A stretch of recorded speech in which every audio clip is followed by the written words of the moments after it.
Dear Manchester United fans, today in Lagos has been a very serious one. The rain is mad. You know, small rain for Lagos everywhere, water don't full. So, but then I can't go into the office because water don't cover me. But let's talk about Manchester United. Let's talk about a few things about the game yesterday. You know, when you look at the game against West Ham, and then you look at the game against Bournemouth, and then you look at the game against Everton, you'd understand something.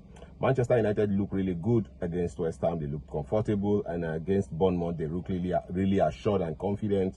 But against Everton, I said this before the games began. I said Everton will prove a tougher test to Manchester United because of their coach and how they play in the Premier League. They are going to prove a tougher test for Manchester United, and this is exactly what happened. They proved a tougher test for Manchester United, and they exposed some lapses with our team. And this one of these lapses is the very evident lack of tenacity, lack of strength and pace in the middle of the park. Ugarte had a really bad game yesterday. When we look at other games that Ugarte partners Mainu, I thought that, okay, Manchester United could do with this partnership. You know that I felt like, okay, Manchester United could do with this partnership of Ugarte Mainu because Ugarte recovers the ball very well. What Ugarte is not good at is picking passes and maybe accelerating with the ball. But Ugarte recovers the ball very well. And you know, when you look at the formation of Manchester United, when he recovers the ball, Mainu is always around him to give the ball to. So Mainu accelerates with the ball because Mainu picks better passes than Ugarte. So yesterday Ugarte was trying to hold the ball, too many touches, and Manchester United went ahead courtesy of a very beautiful play between Bruno, Cunha, Mbeumo, and Ahmad. Was a very beautiful combination play. Ahmad was fouled in the 18-yard box, and Bruno put away the penalty 1-0. And Ugarte makes that blunder where Mainu drops the ball to him. He's supposed to pick up the ball, look for a player to drop it, then go straight into the midfield. But Ugarte decides to run with the ball. He was dispossessed. Yes, because Everton had a stronger midfield. Yes, Everton had a stronger midfield. The Manchester United midfield, if on a day Ugarte has a bad game, they would run through Manchester United midfield. Casemiro does not have the legs anymore. Yes, he does not have the legs. So Ugarte was the suspect yesterday because he lost the ball quite too many times, and also he looked jittery and not present. He gave away too many wrong passes, and that cost Manchester United the game. And when you look at it from that angle, you realize that somebody said something that Manchester United's Everton's first goal against Manchester United was the fault of Ahmad, because according to him, Ahmad is not good defensively. Ahmad is only good offensively, and if Ahmad plays the wing back, you know, some people just try to justify whatever it is that they have said in the past, you know, because I have heard this person say Ahmad cannot play wing back now. He sees that Ahmad is not good defensively, but only good offensively. But let me tell you something. What Ahmad does if you watch Manchester United defense, the three-man defense, what happens is that whenever Manchester United has the ball, Ugarte drops deep. Ugarte drops into the defense to make it four-man defense, right?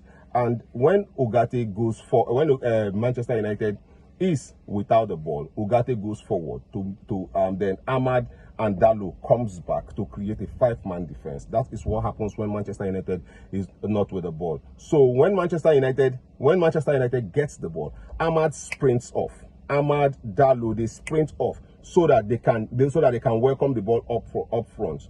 What happened in that situation was Ahmad was sprinting off, Dalot sprinting off, players running off, and Ugarte loses the ball, and immediately he sees a free man. By the way, that goal is offside. It's an offside goal. If that was in a Premier League game, that goal wouldn't have stood. Yes, that goal was an offside goal. If you look at it, go and review the goal again, you will see that the goal, Bruno Fernandes called for an offside, but then there's no VAR to ascertain it. This is why VAR is important in games, because that goal was an offside. The player who scored, I've forgotten his name, was inches ahead of Bruno Fernandes. But then let's go forward.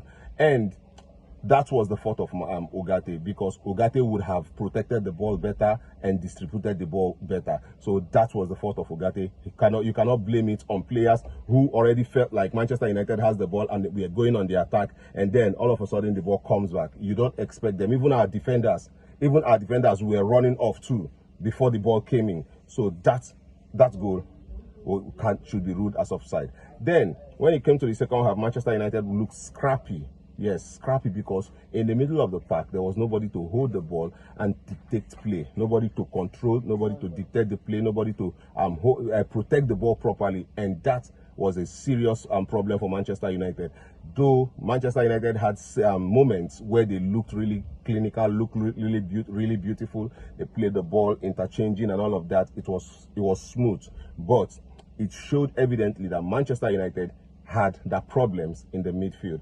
And if Manchester United can get in a defensive midfielder who is really strong with the ball, who can fight for the ball in the midfield, Manchester United will be doing the fans a lot of good.